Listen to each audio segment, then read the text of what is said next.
Sindh assembly में मुत्तहिदा कौमी movement के पार्लिमानी कायद सैयद सरदार अहमद ने कहा है कि NFC अवार्ड के सदारती ऑर्डर में अफसर शाही ने तब्दीली करके सिंध से ज्यादती की है। जबकि वज़ीर आला सिंध के मुशीर डॉक्टर कैसर बंगाली ने कहा है कि दानिस्ता या गैर दानिस्ता तौर पर सदारती ऑर्डर से सिंध के दोनों मुतालबात निकाल दिए गए हैं। अरबाब चांडियों की रिपोर्ट।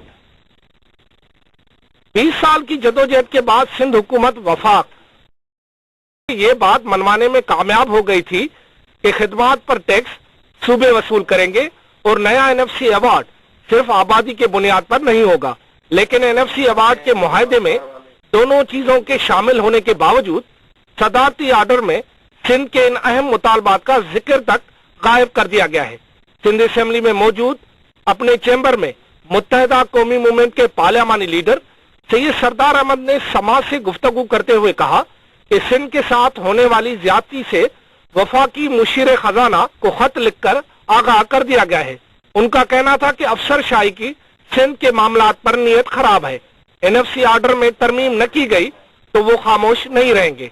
सैयद सरदार अहमद ने कहा कि इसकी इंक्वायरी होनी चाहिए और मामलात दुरुस्त किए जाएं। नहीं कह सकता, लेकिन जिसने भी किया है उनकी नीयत कोई सही नहीं थी। किसी ने जो है किसने ये ड्राफ्ट बनाया है उसकी जिम्मेदारी है, उसके खिलाफ इंक्वायरी होनी चाहिए कि ये कैसे आपने ये चीजें ओमिट कर दी। देखिए, अगर वो ये कहते हैं कि सिंध को इस साल हम आबादी से 1% ज्यादा दे रहे हैं या पंजाब को आबादी से 2% कम दे रहे हैं, तो उसकी क्या वजह है? क्या ये समझा जाए जो आमतौर पर समझा जाता है कि उनकी आबादी कम हो गई है, हमारी आबादी बढ़ गई है, इसलिए बढ़ गया हिस्सा? हालांकि ये बात कतन नहीं है। आबादी की बुनियाद तो वही 1998 की सेंसस है और उस पर हमारी आबादी तो 23.71% है सिंध की।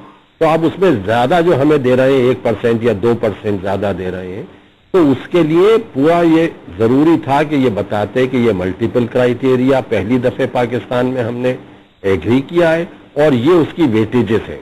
ये 4 चीजें हैं, आबादी भी है, रकबा भी है, गुर्बत भी है और उसमें रेवेन्यू जनरेशन भी है। तो ये बहुत जरूरी चीजें हैं और इसे अब इन्हें अमेंडमेंट करना चाहिए और उसमें जरूरी है कि ये चीजें ऑर्डर में डालें।